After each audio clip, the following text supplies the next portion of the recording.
नमस्कार दोस्तों, देखिए आज के वीडियो में हम लोग हरित क्रांति के उद्देश्य, उसके सकारात्मक प्रभाव, उसके नकारात्मक प्रभाव और एक कृषि उन्नति योजना है उसी के अंतर्गत वो वाला योजना, ये वाला टॉपिक हम लोग कवर करेंगे।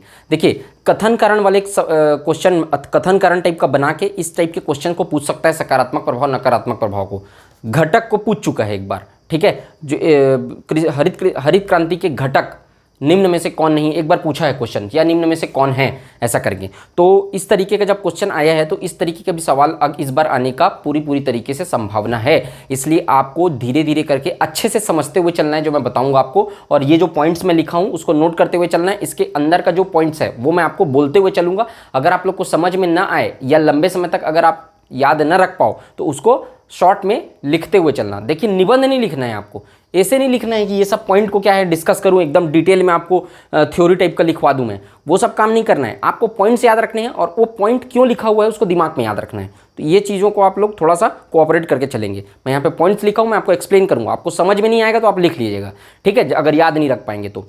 ठीक, इसके अलावा आपको मैं नोट्स दिखाने वाला था, नोट्स मैं आपको बोला था दिखाऊंगा करके, तो इस तरीके से आप लोग नोट्स बनाए कीजिए। देखिए ये जैसे कि मैं क्या लिखा हूँ, हरित क्रांति के उद्देश्य, ठीक है, ये आप लोग देखो उद्देश्य लिखा हूँ। उद्देश्य के नीचे फिर इस टाइप के पेज में आपको नोट्स बनाना है, ये टाइप के, ये देखो A4 साइज़ का जो पेज बोला था आपको, और इस टाइप से एक एक टॉपिक को स्टेपल करके रखे रहो। लास्ट में उसके बाद सबको क्या कर देना, यहाँ पर स्पायरल का देखो होल हुआ है, सबको एक बार कंपाइल कर देना, या फिर ऐसे भी पढ़ सकते हो आप, तो ये कंपैटिबल रहता है पढ़ने के लिए। दूसरा चीज़ क्या है, आप यहाँ पे ऐड कर सकते हो पेजेस बीच बीच में, ठीक। तो देखो जैसे यहाँ पे है, ये टॉपिक खत्म हुआ, मैं पूरा जगह छोड़ दिया हूँ यहाँ पे, ताकि कुछ चीज़ें अगर आप लोग को और ऐड करानी हो, मैं यहाँ पे ऐड करके आप लोग को ऐड करवा दूँ।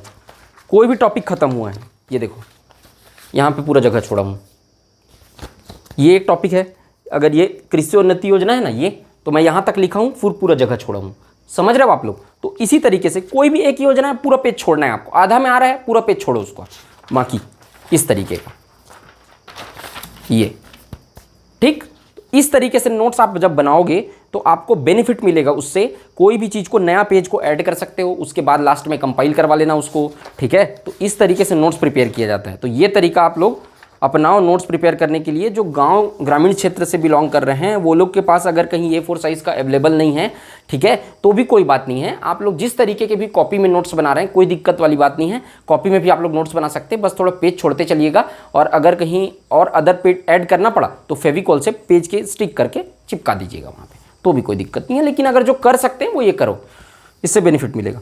हरित क्रांति के उद्देश्य स्टार्ट करते हैं हम लोग, ठीक है। अगर आप लोग को वीडियो पसंद आए तो वीडियो को जरूर लाइक करिए, चैनल को सब्सक्राइब करिए, ज़्यादा से ज़्यादा शेयर करिए, और कमेंट करके जरूर बताइए कि वीडियो आप लोग को कैसा लगा। इसके अलावा जो टेलीग्राम चैनल ज्वाइन नहीं किए हैं वो टेलीग्राम चैनल भी जाकर डिस्क्रिप्शन लिंक में दिया हुआ है, वो ज्वाइन करिए। और आप लोग जो मैं जो चार्ट के लिए आप लोग को बोला था, टेलीग्राम ग्रुप में डाला था, उस पर जो पेमेंट कर रहे हैं जिन लोग, ठीक है, उसमें क्या है कि यहाँ पर आप लोग को दिखा रहा होगा shukla.mech है। मेल मुझे जो आप लोग कर रहे हो वो shukla.mech में कर रहे हो, एक S और लगा हुआ है सामने, ठीक है। बहुत से लोगों को जो दिक्कत आ रही है, वो जो मेल कर रहे हैं वो S शुक्ला ना करके सिर्फ शुक्ला डाल रहे हैं वहाँ पे, तो उसमें दिक्कत आ रहा है। एक S और लगाना है आपको, ध्यान रखो उस चीज़ को। मेल मेरे पास नहीं आ रहा है, इसलिए कमेंट सेक्शन में आप लोग कमेंट पोस्ट कर रहे हैं कि आप लोग आपको मेल कर रहे हैं और वो मिल नहीं रहा है आपको करके। मेल मुझे आ ही नहीं रहा है, ठीक है। आप लोग मेल ID गलत डाल रहे हैं, उसको ध्यान रखना। हरित क्रांति के उद्देश्य स्टार्ट करते हैं आज की क्लास हम लोग, ठीक। अब देखो हरित क्रांति के उद्देश्य में क्या आएगा। पहला, लघु अवधि, शॉर्ट टर्म के लिए इसके क्या उद्देश्य रखे गए थे हरित क्रांति के, तो भुखमरी की समस्या को दूर करना। अब मैं आपको बताया था कि 1962 में इंडिया चाइना वॉर के बाद क्या हुआ था, भारत में भुखमरी की समस्या आ गई थी, क्योंकि खाद्यान्न उत्पादन नहीं था, भारत के पास पैसा खत्म हो गया था, क्योंकि वॉर में पैसा पूरा लग गया था, तो खाद्यान्न पैसा नहीं था, और खाद्यान्न उत्पादन भी कम हो रहा था, क्योंकि यहाँ देसी किस्म के बीज उगाए जा रहे थे। तो उसको दूर करना, भुखमरी को दूर करना, सबसे पहला तो खाने के लिए कुछ रहेगा तब ना कोई आदमी दूसरा चीज़ को सोचेगा, लड़ने का सोचेगा, बात करने का सोचेगा, अपनी जीविका को सुधारने का सोचेगा, लाइफ स्टाइल को इंप्रूव करने का सोचेगा। खाने के लिए ही कुछ नहीं है अगर, तो बाकी चीज़ों पे कोई ध्यान नहीं दे सकता। पहले पेट भरा होना चाहिए इंसान का, सबसे बड़ी ज़रूरत तो वही है, ठीक है। तो भूखमरी की समस्या, इसका शॉर्ट टर्म का उद्देश्य क्या था, भूखमरी की समस्या को दूर करना जल्दी से जल्दी। बाकी फिर बाद में कर लेंगे, इंडस्ट्रियलाइजेशन, डेवलपमेंट, वो सब बाद में कर लेंगे। तभी पहली पंचवर्षीय योजना जो थी उसका उद्देश्य कृषि क्षेत्र पर फोकस किया गया। तो पहले भूखमरी की समस्या को दूर करना इसका लघु अवधि के लिए उद्देश्य था। उसके बाद दीर्घ अवधि उद्देश्य मतलब लॉन्ग टर्म के लिए क्या करना है, ग्रामीण औद्योगिक विकास पर आधारित समग्र कृषि आधुनिकीकरण। देखो,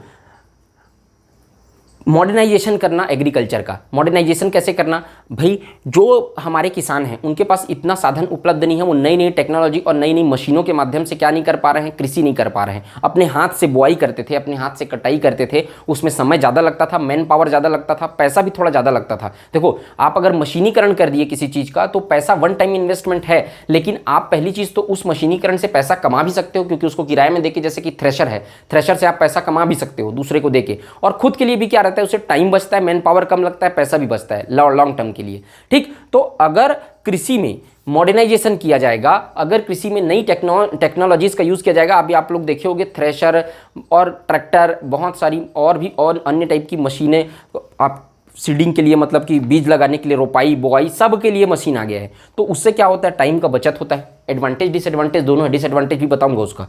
डिसएडवांटेज ये है कि रोजगार नहीं मिल पा रहा है लोगों को अब, क्योंकि मॉडर्नाइजेशन हो गया है, 50 लोगों का काम एक मशीन कर देता है, तो 50 लोग तो बेरोजगार हो गए ना।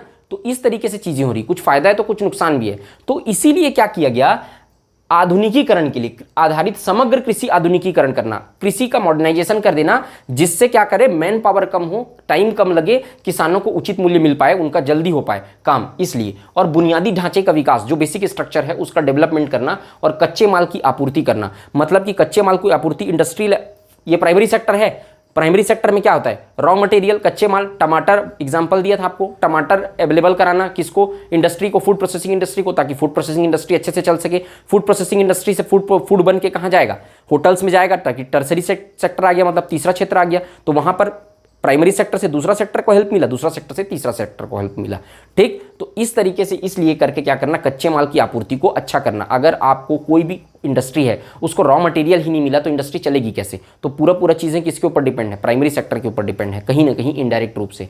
तो इसलिए ये काम था उसका, लॉन्ग टर्म उद्देश्य था। ठीक, रोजगार, इसको बार बार मैं एक्सप्लेन नहीं कर रहा हूँ।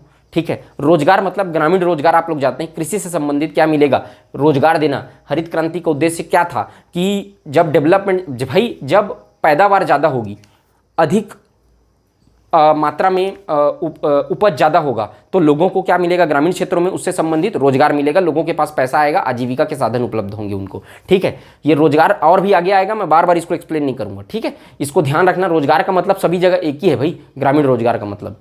फोर्थ है वैज्ञानिक अध्ययन, स्वस्थ पौधा अध्ययन, जो विषम जलवायु व रोगों का सामना करने में सक्षम हो। देखो, इसका हरित क्रांति का एक उद्देश्य ये था कि ऐसे पौधा बनाना, ऐसे पौधे का रिसर्च करके बनाना, जैसे कि बनाया नॉर्मन बोरलॉग ने, बीज बनाया, HYV सीड्स का निर्माण किया, जो क्या हो, जिसको लगाने से क्या हो, पैदावार ज़्यादा हो, उच्च किस्म की उच्च उत्पादन हो, है ना।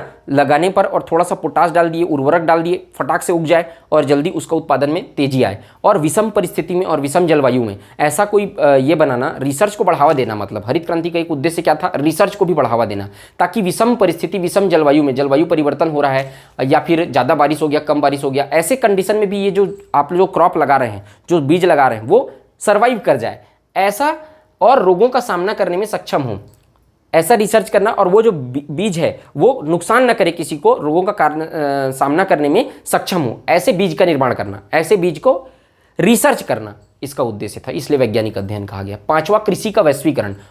ठीक है, तो देखो, गैर औद्योगिक राष्ट्रों में कृषि का प्रसार करना और प्रमुख कृषि क्षेत्रों में निगमों की स्थापना को प्रोत्साहन देना। जहां पर गैर औद्योगिक राष्ट्र, ऐसे राष्ट्र जहां पर उद्योग धंधे नहीं हैं, ठीक है, जहां पे इंडस्ट्रियलाइजेशन नहीं हुआ है। देखिए, किसी भी देश के डेवलपमेंट का एक मैं आपको बताया था GDP, और दूसरा मैं आपको बता रहा हूँ इंडस्ट्रियलाइजेशन। जितनी ज़्यादा इंडस्ट्रीज़ है वहाँ पर, देखिए अमेरिका में भारत के तुलना में बहुत जल्दी इंडस्ट्रियलाइजेशन हुआ था। भारत में तो इंडस्ट्रियलाइजेशन सेकंड पंचवर्षीय योजना से स्टार्ट हुआ, अमेरिका में जो था वो इंडस्ट्रियलाइजेशन की शुरुआत, औद्योगिकीकरण की शुरुआत, उद्योग लगने की शुरुआत पहले से हो चुकी थी, बहुत पहले से। इसीलिए अमेरिका जो है वो भारत के कंपैरिजन में बहुत ज़्यादा डेवलप्ड है, उसकी GDP बहुत डेवलप है। क्यों? क्योंकि उत्पादन वहाँ ज़्यादा है। आप देखे होंगे जितने भी एयरफोर्स के एयरक्राफ्ट्स हैं, है ना, और जितने भी लड़ाकू विमान हैं, जितने भी लड़ने के लिए हथियार हैं, वो सब एक्सपोर्ट करता है अमेरिका। सब चीज़ के लिए अमेरिका पर डिपेंड होना पड़ता है। क्यों? क्योंकि उसने वैज्ञानिक रिसर्च को बढ़ावा दिया। शुरू से ये उसको समझ में आ गया था कि रिसर्च से क्या होगा, रिसर्च को बढ़ावा देने से क्या होगा, इंडस्ट्रियलाइजेशन बढ़ेगा, इंडस्ट्रियलाइजेशन बढ़ेगा तो उत्पादन बढ़ेगा, उत्पादन बढ़ेगा तो देश की जीडीपी बढ़ेगी, और जीडीपी बढ़ेगी तो देश क्या होगा, विकसित होगा। तो जो भी देश ने इंडस्ट्रियलाइजेशन को जितना जल्दी अपनाया उतना जल्दी वो देश ने उस देश ने तरक्की किया है। वर्ल्ड के सेंस में बता रहा हूँ, अदर कंट्रीज के सेंस में। अब भारत में देश से मॉडर्नाइजेशन हुआ, देश से इंडस्ट्रियलाइजेशन हुआ, तो इंडस्ट्रियलाइजेशन का मतलब सीधा सीधा तरक्की से रहता है। तो यहाँ पर भी गैर औद्योगिक राष्ट्र में, जिस राष्ट्र में उद्योग धंधे नहीं है, है ना, वहाँ पर जो मैक्सिमम जनसंख्या है वो कृषि क्षेत्र पर निर्भर रहेगी। तो ऐसे राष्ट्रों में जहाँ पर उद्योग नहीं है वहाँ पर क्या करना, कृषि का प्रसार करना। ठीक है, कृषि का प्रसार करने से क्या होगा, क्योंकि उसकी मैक्सिमम जनसंख्या कृषि पर निर्भर रहेगी, कृषि का प्रसार करने से उस देश की आजीविका चल पाएगी, उस देश की जीडीपी बढ़ तो नहीं पाएगी, ठीक ढंग से चल पाएगी। और प्रमुख कृषि क्षेत्रों में निगमों की स्थापना करना, मतलब ऐसे निगम की स्थापना करना जो कृषि क्षेत्र को बढ़ावा देते हैं। तो ये इसका उद्देश्य था, कृषि का वैश्वीकरण करना, ठीक है, ग्लोबलाइजेशन करना। तो ये है जो आपका 5 जो है वो हरित क्रांति का उद्देश्य था। इसको ध्यान रखना, मैं जो बोला हूँ समझा रहा हूँ उसको समझते हुए चलना, तो ये आप लोग अटेम्प्ट कर लोगे। बाकी आप लोग को याद, ये फैक्ट जो पॉइंट है वही याद रखना है, उद्देश्य में पूछ सकता है। ठीक, नेक्स्ट देखते हैं एडवांटेज और डिसएडवांटेज, मतलब positive impact and negative impact, सकारात्मक प्रभाव और नकारात्मक प्रभाव। हरित क्रांति के सकारात्मक प्रभाव क्या क्या थे और नकारात्मक प्रभाव क्या क्या थे। तो पहला देखो, फसल उत्पादन में वृद्धि। देखो फसल उत्पादन में वृद्धि तो आप लोग समझ जाओगे, मैं कई बार बता चुका हूँ। HYV बीज का, सीड्स का इन्वेंट कर दिया नॉर्मन बोरलॉग ने, ठीक है। उसके बाद मैक्सिको में गेहूं के ऊपर प्रयोग किया, उससे क्या हुआ, HYV बीज का उपयोग करने से फसल के उत्पादन में तेजी से वृद्धि दर्ज की गई। तो फसल के उत्पादन में वृद्धि दर्ज की गई मतलब आत्मनिर्भर बना देश और भुखमरी की समस्या क्या हुई, दूर हुई। तो इसी का मतलब है फसल उत्पादन में वृद्धि। तो इसके परिणाम स्वरूप, ठीक है, ये जो हरित क्रांति था उसके परिणाम स्वरूप 1978-79 में 131 मिलियन टन अनाज का उत्पादन हुआ, जो कि एक रिकॉर्ड था भारत में। 1978-79 में देखो ये आया 66 में, लेकिन थोड़ा सा इम्पैक्टफुल इसका प्रभाव पड़ने में टाइम तो लगेगा ना। तो 78-79 के समय में भारत में रिकॉर्ड 131 मिलियन टन, है ना, 131 मिलियन टन अनाज का उत्पादन हुआ और भारत विश्व के सबसे बड़े कृषि उत्पादक देश में शामिल हो गया और भारत बन गया आत्मनिर्भर। तो इस तरीके से इसमें ड्रास्टिक चेंज आया था, फसल उत्पादन में वृद्धि हुई थी। दूसरा, खाद्यान्न आयात में कमी। जब हमारे पास खाद्यान्न संसाधन उपलब्ध नहीं थे तो हम लोग क्या करते थे, दूसरे देश से इंपोर्ट करना पड़ता था, जैसे कि आज के डेट में पेट्रोलियम इंपोर्ट करना पड़ता है। तो उससे क्या हुआ, हरित क्रांति के आने से हमारा जो केंद्रीय कोष है वहाँ पर पर्याप्त मात्रा में धान, चावल, गेहूँ ये सब बढ़ गए और हमारे खाद्यान्न से रूप से हम लोग क्या हुए, आत्मनिर्भर हो गए। तो आयात में क्या हुई, कमी आ गई। तीसरा, औद्योगिक विकास, इंडस्ट्रीज़ का विकास हुआ। उद्योगों का विकास कैसे होगा, देखो HYV सीड्स का जो प्रयोग किया गया था, जो बीज इन्वेंट किया था नॉर्मन बोरलॉग ने, जब आप उसको लगाओगे तो NPK है ना, आपका जो खाद है, पोटास है, उर्वरक है, NPK बोलते हैं, मैं बताऊंगा आगे चल के आपको। तो ये जो नाइट्रोजन, फास्फोरस और पोटास उसमें डालना पड़ेगा। तो जब आप उर्वरक डालना पड़ेगा तो उर्वरक के लिए आपको इंडस्ट्री बनानी पड़ेगी ना, तब तो उद्योग में ही तो उर्वरक बनेगा। ये जो देसी आपका खाद है ना, देसी खाद से उसका कुछ नहीं होने वाला। उस बीज के लिए क्या चाहिए, उर्वरक चाहिए, जैसे कि पोटास है ना, नाइट्रोजन, फास्फोरस, पोटास, इस टाइप का क्या चाहिए उसको, खाद चाहिए। तो खाद के लिए क्या बनाना पड़ेगा, उद्योग धंधे स्टार्ट करने पड़ेंगे, फैक्ट्री बनानी पड़ेगी। तो उससे क्या हुआ, उद्योगों का विकास हुआ। ठीक है, तो यही चीज़ बोला गया है। और इसमें क्या हुआ, बड़े पैमाने पर कृषि मशीनीकरण को बढ़ावा दिया गया, है ना। तो कृषि मशीनीकरण को बढ़ावा दिया का मतलब आपको क्या क्या उपयोग करेंगे, पंपिंग सेट, डीजल इंजन उपयोग होगा, इलेक्ट्रिक मोटर, क्योंकि पानी का जरूरत पड़ेगा, थ्रेसर, कंबाइल, हार्वेस्टर, ये सब के लिए भी तो क्या चाहिए, इंडस्ट्री चाहिए, वहीं तो ये बनेगा। तो सीधा सीधा कनेक्शन उसका क्या हो गया, इंडस्ट्री से हो गया। तो इसीलिए क्या हुआ, इन सब चीज़ों की जरूरत के लिए उद्योगों का भी भारत में विकास हुआ हरित क्रांति के जरिए। जैसा डिमांड वैसी सप्लाई। तो इन सब चीज़ों की चूंकि डिमांड थी, इसलिए उद्योगों में इसको क्या किया गया, प्रोडक्शन करना स्टार्ट कर दिया गया। तो उद्योगों का विकास हुआ। चौथा, किसान को लाभ, किसान को चारों तरफ से लाभ हुआ, क्योंकि यहाँ पर क्या हुआ कि वो बीज को गारंटी थी कि वो बीज क्या होगा, कम आप एक बार डालो, उर्वरक छिड़को, वो बीज तो उगेगा ही, उत्पादन में वृद्धि होगा। तो इससे क्या होगा, किसानों को लाभ हुआ। और किसान लोग क्या करना चालू किए, अपना जो बचत था, किसानों को बचत होना चालू हुआ, बचत को री इन्वेस्टमेंट करना चालू किए। मतलब आपको प्रॉफिट हो रहा है 10,000 रुपये, आपका इनकम है, आपका खर्च 5,000 रुपये, 5,000 रुपये बचा, उसको आप फिर से क्या करोगे, खर्च करोगे तो उसी से प्रॉफिट जनरेट होने लगा और क्या करने लगे, किसान खर्च करने लगे। और जो पंजाब के किसान थे, 10 हेक्टेयर से अधिक भूमि वाले किसानों ने इस क्रांति से विशेष रूप से HYV, जिन किसानों का पंजाब हरियाणा बेल्ट के जो किसान जिनके पास 10 हेक्टेयर से ज़्यादा की भूमि थी, वो लोग के HYV बीज, उर्वरक, मशीन आदि की बड़ी मात्रा में निवेश किया। उन्होंने इन्वेस्टमेंट किया थ्रेसर, उर्वरक, इंडस्ट्री बनाने में और बहुत सारी चीज़ों में बहुत ज़्यादा मात्रा में क्या करना चालू कर दिया, पैसा था वो लोग के पास तो इन्वेस्ट किया क्योंकि इसकी डिमांड थी। तो इससे क्या हुआ, कैपिटलिस्ट फार्मिंग मतलब पूंजीवादी कृषि को बढ़ावा मिला। मतलब कि कैपिटल मिला, कृषि को क्या मिला, फंड मिला। वो लोग से क्या मिला, वो लोग क्या करने चालू कर दिए थे, जो डिमांड था अपना डिमांड पूरा करते थे और दूसरों को क्या करते थे, सप्लाई करने के लिए इंडस्ट्री डेवलप करते थे उस चीज़ के लिए। तो क्या मिला इससे, कैपिटलिस्ट फार्मिंग को भी बढ़ावा मिला, पूंजीवादी कृषि को। तो उससे किसानों को लाभ, ग्रामीण रोजगार, ये फिर से वही आ गया। देखो ग्रामीण रोजगार बार बार एक्सप्लेन नहीं कर रहा हूँ। ग्रामीण क्षेत्रों में जो इस सब चीज़ों से जो आपको रोजगार मिलेगा, जब आप इंडस्ट्री खोलोगे, उर्वरक के लिए इंडस्ट्री खुलेगा तो वहाँ लोगों को रोजगार मिलेगा फैक्ट्री में। उसके बाद आप किसी कृषि क्षेत्र में जो रोजगार मिलेगा, सभी क्षेत्रों से इसको रोजगार जो है वो सकारात्मक प्रभाव थे, जो एम्प्लॉयमेंट बढ़ा वो। तो ये आपके 5 सकारात्मक प्रभाव थे। याद रखने वाला बात ये पॉइंट ही है। इसके अंदर क्या है, अगर आप लोग नहीं याद रख पाओगे तो उसको लिख लो शॉर्ट में जो मैं बोला हूँ, नहीं तो याद यही रखना है आपको। आएगा तो इसी निम्न में से हरित क्रांति के कौन से सकारात्मक प्रभाव हैं या निम्न में से कौन से सकारात्मक प्रभाव नहीं है, 4 ऑप्शन रहेगा। इस तरीके से क्वेश्चन जो है इसमें बन सकता है। डिसएडवांटेज देखते हैं, निगेटिव इंपैक्ट, नकारात्मक प्रभाव, क्षेत्रीय असमानता। क्षेत्रीय असमानता का मतलब क्या है पता है, मैं आपको बताया था आपको कि जो हरित क्रांति था उसका मूल उद्देश्य क्या था, शॉर्ट टर्म में उसका क्या था, भूखमरी दूर करना, उत्पादन में वृद्धि करना, आत्मनिर्भर बनाना। तो उत्पादन में जल्दी से जल्दी वृद्धि करने के लिए और भूखमरी को दूर करने के लिए क्या करना पड़ेगा, ऐसे जगह को चुनाव करना पड़ेगा जो पहले से ही उत्पादक हैं, जहाँ पहले से ही क्या होता है, कृषि जो है वो फलित फूलित हो रहा है, मतलब कि वहाँ पर अच्छा कृषि होती है। तो ऐसा जगह का चुनाव किया गया जहाँ पानी है, जहाँ जो मिट्टी है वो उर्वरक है, उपजाऊ है। तो Punjab Haryana belt, western UP और आंध्र प्रदेश और तमिलनाडु, ये जो क्षेत्र थे वो पहले से ही उपजाऊ थे। तो इन क्षेत्रों का चयन किया गया और बाकी जगह को छोड़ दिया गया। बाकी जगह पे ये बीज उपलब्ध नहीं कराए गए क्योंकि इसका हरित क्रांति का उद्देश्य ही था पहले से उर्वरक क्षमता होनी चाहिए, वैसे जगह पे इसको इन्वेस्ट करना और जल्दी से क्या करना, आत्मनिर्भर बनाना खाद्यान्न रूप से।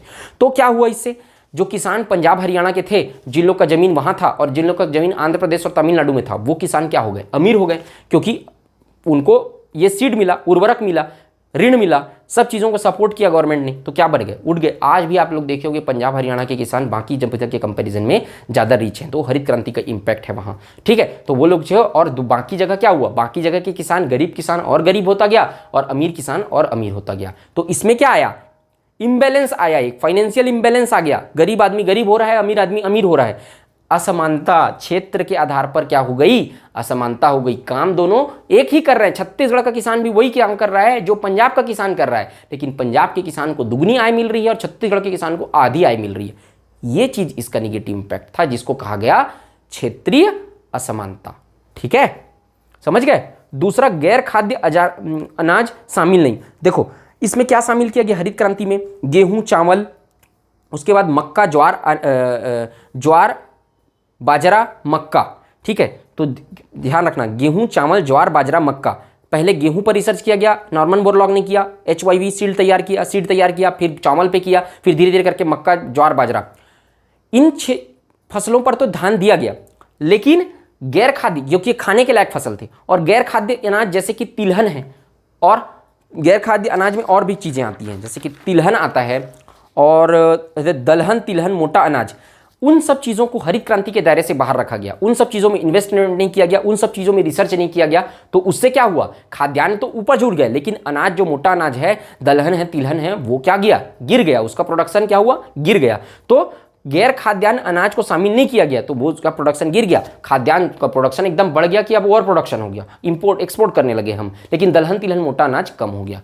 तो ये गैर खाद्य अनाज शामिल नहीं किया गया, वो इसका डिसएडवांटेज था। तीसरा, HYV programme, high yield variety programme का सीमित कवरेज। सीमित कवरेज का मतलब फिर वही एक क्षेत्रीय समानता वाला। सीमित कवरेज का मतलब एक फिक्स्ड रीजन में ही इसको डाला गया। HYV बीज को जो डाला गया, छिड़काव किया गया, वो एक Punjab Haryana belt, western UP, Andhra Pradesh, Tamil Nadu, यही क्षेत्र में डाला गया, बाकी क्षेत्र में इसको नहीं डाला गया, इसलिए इसका सीमित कवरेज था, इसलिए वो किसान डेवलप हो गए, बाकी किसान नहीं ये कर पाए, ठीक। और दूसरा क्या, केवल 5 फसलों गेहूं, चावल, ज्वार, बाजरा, मक्का तक ही सीमित था। वो भी एक का सीमित कवरेज है, क्योंकि सबके लिए नहीं दे रहे हैं, तिलहन दलहन के लिए, मोटा अनाज के लिए, सिर्फ चावल, गेहूं, मक्का, ज्वार, बाजरा के लिए दे रहे हैं। चौथा, रसायनों का अत्यधिक प्रयोग। देखो, आप कीटनाशक, अब इस बीज को डिज़ाइन ही ऐसा किया गया था, इसको इन्वेंट ही ऐसा किया गया था, बीज मतलब ऐसा रिसर्च किया गया था कि इस बीज में जब तक आप उर्वरक नहीं डालेंगे, जब तक आप पोटास नहीं डालोगे, फास्फोरस नहीं डालोगे, उर्वरक सामग्री नहीं डालोगे, तब तक ये बीज फलित नहीं होगा, मतलब बीज बढ़ेगा ही नहीं। तो क्या करना पड़ेगा, ज़्यादा से ज़्यादा कीटनाशक का उपयोग करना पड़ेगा और उर्वरक का उपयोग करना पड़ेगा। अब क्या हुआ, इसके लिए ट्रेनिंग नहीं दी गई, कोई शिक्षा नहीं दी गई कि जब आप किसान जो है वो लोग को उपलब्ध करा दिया गया उर्वरक अनलिमिटेड, तो अब उपलब्ध करा दिया गया, बता दिया गया कि छिड़कना, लेकिन ये नहीं बताया कि कैसे छिड़कना है। अब वो लोग को पूरा मास्क बना के, क्योंकि वो जहर है पूरा एक तरीके से, तो क्या हो गया, मास्क वगैरह लगा के छिड़कना है, आपको मुंह को बांध के छिड़कना है, उसके पास में नहीं रहना है, ऐसे चीज़ों को धो के खाना है, फ्रेश का खाना है, जो फसल उगेंगे उनको, ठीक है, जो जिन चीज़ों में आप कीटनाशक उर्वरक का प्रयोग करें। तो मतलब एजुकेट नहीं किया गया। शिक्षा हर क्षेत्र में काम आती है, याद रखिए आप। अगर आप बिना शिक्षा के कोई काम को कर रहे हैं, अगर एक शिक्षा हासिल नहीं किया है वो इंसान किसी काम को कर रहा है, चाहे कोई भी काम हो, और एक शिक्षित व्यक्ति उस काम को कर रहा है, वो ज़्यादा सलीके से उस काम को कर पाएगा, ज़्यादा अच्छे तरीके से उस काम को कर पाएगा, ठीक है। तो शिक्षा हर क्षेत्र में, चाहे आप बिजनेस करें, चाहे आप, ऐसा नहीं कि शिक्षा केवल आपको रोजगार दिलाएगी, पहले ही बोल चुका हूँ, education is not for employment, education is for enlightenment, ठीक है। स्वयं को जगाने का माध्यम है शिक्षा। तो शिक्षा, आपको कोई भी काम करेंगे जीवन में, आपको शिक्षा महत्व देगी, शिक्षा का महत्व है। आप उस काम को और भी बेहतर ढंग से कर सकते हैं अगर आपके पास एजुकेशन होगा। अब देखो, ये लोग के पास सब की साइंटिस्ट डेवलप कर दिया बीज, वो ये भी बता दिया कैसे छिड़कना है, वो सब कुछ बता दिया, लेकिन उसके बाद अपना ही नुकसान कर बैठे ये लोग। इतना न छिड़काव किए उर्वरक का, इतना रासायनिक उर्वरक और कीटाणुनाशक का छिड़काव किए बिना प्रिकॉशन के, कि खुद को गुर्दे का कैंसर, लंग कैंसर, जो बच्चे पैदा हुए वो विकलांग पैदा होने लग गए। तो बहुत ज़्यादा जो है वो बॉडी पे फिजिकली क्या करने लग गया, ह्यूमन बॉडी को इम्पैक्ट पहुंचाने लग गया। तो इस तरीके का, इसीलिए एजुकेशन जरूरी होता है। तो यहाँ पर अत्यधिक प्रयोग किया गया, उससे भी क्या हुआ, नुकसान हुआ। तो उसके बाद क्या है, पानी की खपत। अब देखो, मैं आपको बताता हूँ पानी की खपत, इसमें क्या होगा, पानी की खपत का मतलब, ऐसे जगह पे इसको हरित क्रांति का क्षेत्र को डेवलप किया गया था जहां पर पानी, ये जो बीज है उसको पानी का ज़बरदस्त ज़रूरत रहता है, थोड़ा बहुत पानी में नहीं उगेगा ये बीज जो इन्वेंट किया था HYV सीड, तो उसको पानी का ज़रूरत है। अब पंजाब हरियाणा में पानी की पर्याप्त उपलब्धता थी, क्योंकि इंदिरा गांधी नहर परियोजना वहाँ पर थी, तो उस तरीके से सिंचाई क्षमता वहाँ पर अवेलेबल करा दी गई पंजाब हरियाणा में, उस तरीके से आंध्र प्रदेश तमिलनाडु के क्षेत्र में। अब यहाँ पर पानी जो था वो वाटर लेवल, अब है तो पानी, लेकिन इस बीज को चूंकि अत्यधिक पानी की ज़रूरत थी, तो सबको निकाल के क्या करने लगे, जमीन से पंप सेट भी उपलब्ध करा दिए गए, पंप भी, बोर भी खोदवा दिया गया। तो क्या किए गए, पानी का अत्यधिक दोहन होने लग गया, और अति हमेशा नुकसानदेह होता है। तो अब क्या हुआ, आज के डेट में पंजाब हरियाणा गेहूं के में तो ज़बरदस्त उत्पादन है, चावल बेहतरीन उत्पादन है, प्रोडक्शन ज़बरदस्त है, पानी नहीं है। सबसे कम पानी है पंजाब और हरियाणा में अभी पूरे इंडिया में। तो समझ रहे हैं आप इसका डिसएडवांटेज। तो ये तरीका होता है, ये कोई चीज़। तो पानी की खपत जो थी, ये सब शामिल की गई ऐसी फसलें जो जल प्रधान थी, जिसको 50% से ज़्यादा पानी की आवश्यकता होती है। नहर प्रणाली की शुरुआत की गई, सिंचाई पंपों का उपयोग बढ़ा, भूजल स्तर नीचे आने लगा, और आज के डेट में आप रिपोर्ट देख ही सकते हैं, भारत में सबसे ज़्यादा कमी वाले क्षेत्रों में पंजाब हरियाणा शामिल है। तो ये एक डिसएडवांटेज था। उसके बाद क्या है, छठवां, फिर बेरोजगारी आ गया। ये बेरोजगारी कैसे उत्पन्न हुआ, मॉडर्नाइजेशन हुआ, इंडस्ट्रियलाइजेशन हुआ। मैं आपको बताया 150 मजदूरों जो काम करते थे, जिनको रोजगार मिलता था, उनका काम एक मशीन करने लगा, तो वो 50 लोग बेरोजगार हो गए कि नहीं हो गए। उनको अदर सेक्टर में रोजगार मिल गया किसी न किसी तरीके से, लेकिन एक तरीके से बेरोजगारी भी इसका एक डिसएडवांटेज था। जो लोग और कोई स्किल नहीं है, जो लोग सिर्फ कृषि क्षेत्र में रहना चाहते थे, वो लोग को मशीनीकरण से क्या हुआ, वो लोग बेरोजगारी की दिशा में अग्रसर हुए। उसके बाद 7वां नंबर, स्वास्थ्य पर प्रभाव। इसको मैं डिटेल में भी समझा चुका हूँ आपको। स्वास्थ्य पर प्रभाव का मतलब गुर्दे के कैंसर और भी बहुत सारी चीज़ें, बीमारी होनी चालू हो गई। देखो इसमें से क्या क्या इसका होता है, गुर्दे का फेल होना, कैंसर होना, मृत शिशुओं और जन्म दोषों सहित अन्य गंभीर स्वास्थ्य बीमारियां होने लगी। क्योंकि यहाँ पर क्या यूज़ करते थे, कीटनाशक का प्रयोग करते थे, फास्फामिडोन, मेथोमाइल, ट्राइजोफोन्स और मोनोफ्राटाफास, तो मोनोक्रोटाफास, ये सब किसके नाम है, कीटनाशक के नाम है। ये कीटनाशक इसमें प्रयोग किए जाते थे, ठीक है, क्योंकि साइंटिस्ट का इंस्पेक्शन था, मतलब इंस्ट्रक्शन था कि ये कीटनाशक इसमें उपयोग किया जाए। तो इसके कारण क्या हुआ, गुर्दे कैंसर ये सब चालू हो गया, तो इससे फिर स्वास्थ्य समस्या उत्पन्न हो गई। ठीक, तो ये था इसका निगेटिव इम्पैक्ट। मुझे उम्मीद है मैं पूरे अच्छे से आपको एक्सप्लेन किया हूँ, आपके कॉन्शियस माइंड पे पूरा बैठ गया होगा, एक स्टोरी के फॉर्म में बहुत अच्छे से आपको एक्सप्लेन करने की मैं कोशिश किया हूँ। ठीक है, तो ये जो है ज़्यादा याद रखने की जरूरत नहीं है, समझ में आ जाएगा आप लोग को। अगर आप स्टोरी में जो बताया वो सब याद है ना, थ्योरी पोर्शन, तो फिर आपको समझ में आ जाएगा, वो अटेम्प्ट कर लोगे आप। ठीक, लेकिन ये पॉइंट्स लोग को याद रखना, पॉजिटिव इंपैक्ट और निगेटिव इंपैक्ट को। देखो, हरित क्रांति 2 चरणों में आया, ये भी बता रहा हूँ आपको। प्रथम चरण 1966 और 67, इसको पूछ सकता है ना। और दूसरा चरण, ये पहला चरण को बता दिया, दूसरा चरण 1983-84 में इसका फिर से सेकंड फेज को स्टार्ट किया गया। वो भी MS स्वामीनाथन की अध्यक्षता में स्टार्ट किया गया था। फर्स्ट फेज में एक फेज, भाई कोई भी योजना का 2-3 चरण आते रहता है, तो पहला चरण ये था, दूसरा चरण ये था। और 1990 के आते तक हरित क्रांति का प्रभाव अब पूरे तरीके से इसका फ़ायदा मिल चुका था। तो कोई एक योजना जो रहती है एक लिमिटेशन तक ही का सक्षम, मतलब कि सक्सेस होती है, उसके बाद फिर उसका डिक्लाइन होना स्टार्ट हो जाता है। तो 1990 के आते तक हरित क्रांति का प्रभाव जो है वो कम होना स्टार्ट हो गया था। ठीक, तो यहाँ पर 2 याद रखना, 2 चरण कौन कौन से थे। ठीक है, समझ गए। अब देखते हैं हरित क्रांति कृषोन्नति योजना। इसी हरित क्रांति के तहत इस योजना को शुरुआत किया गया था, जिसमें ये कब चालू किया गया, वर्ष 2005 में। वर्ष 2005 में कृषि क्षेत्र को बढ़ावा देने हेतु भारत सरकार द्वारा कृषि क्रांति कृषोन्नति योजना की शुरुआत की गई। ठीक है, मतलब वही एग्रीकल्चर सेक्टर को बढ़ावा देने के लिए लिखा हुआ है। तो सरकार इस योजना के माध्यम से किसानों की आय बढ़ाने के लिए, देखो क्या कर रही थी, किसानों की इनकम को बढ़ाने के लिए और संबद्ध क्षेत्रों को समग्र और वैज्ञानिक तरीके से विकसित करने के लिए, और कृषि से संबद्ध जो एडिशन में जो क्षेत्र हैं उसको वैज्ञानिक और समग्र, मतलब ओवरऑल और साइंटिफिक तरीके से विकसित करने की ये योजना थी। ठीक है, इसमें अम्ब्रेला योजना के तहत 11 योजनाएं और शामिल है। अम्ब्रेला योजना एक तो ये है, और अर्थात जो 11 योजना और शामिल है, उसको याद रखने का जरूरत नहीं। आप लोग बोलोगे तो टेलीग्राम चैनल में मैं शेयर कर दूंगा, उसको नोट कर लेना। लेकिन वो 11 योजना को याद रखने की जरूरत नहीं है। तो इसके तहत क्या 11 योजना शामिल है, ठीक, वो मैं आपको शेयर कर दूंगा। अगर आप लोग बोले तो कमेंट सेक्शन में कमेंट कर देना, बाकी मेरे को रिक्वायरमेंट नहीं लगा उसका। नई किस्म की गेहूं, देखो जो इन्वेंट किया था नॉर्मन बोरलॉग ने, वो नई किस्म की गेहूं थी, उसका नाम क्या था, सोनार 64 HYV बीग। जो उसमें प्रोडक्शन हुआ उसका क्या नाम दिया गया, सोनार 64 कल्याणा लरमा रोजो RB 18। ये किसका, गेहूं का बीज था। और धान का TN1 TR8 ADT 17 और TN3। ये सब जो चीज़ें हैं, नए सीड का, नए बीज का उपयोग किया गया और नई फसलें इस तरीके से प्रोड्यूस हुई।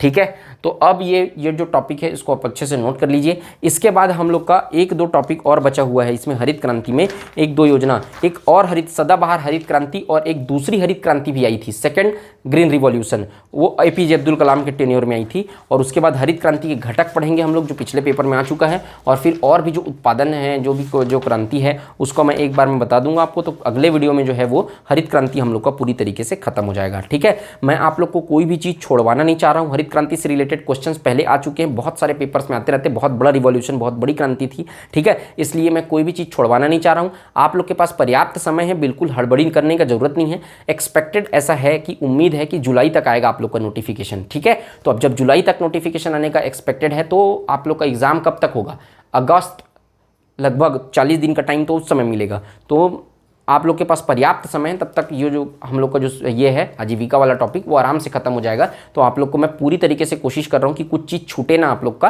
पूरी तरीके से अच्छे से डिटेल में पढ़ाने की कोशिश कर रहा हूँ। इसलिए अगर कहीं 2-3 लेक्चर भी लगते हैं तो वीडियो लेक्चर को आप टेंशन मत लीजिए, आप अच्छे से आराम से पढ़ते चलिए और नोट्स बनाते चलिए, चिंता करने की ज़रूरत नहीं है, ये अच्छे तरीके से कंप्लीट हो जाएगा। ठीक है, तो मुझे उम्मीद है कि आप सबको ये वीडियो अच्छा लगा होगा, मेरा प्रयास पसंद आया होगा। अगर वीडियो अच्छा लगे तो वीडियो को लाइक करिए, चैनल को सब्सक्राइब करिए, ज़्यादा से ज़्यादा शेयर करिए। मिलते हैं नेक्स्ट वीडियो में। जय हिंद, वंदे मातरम।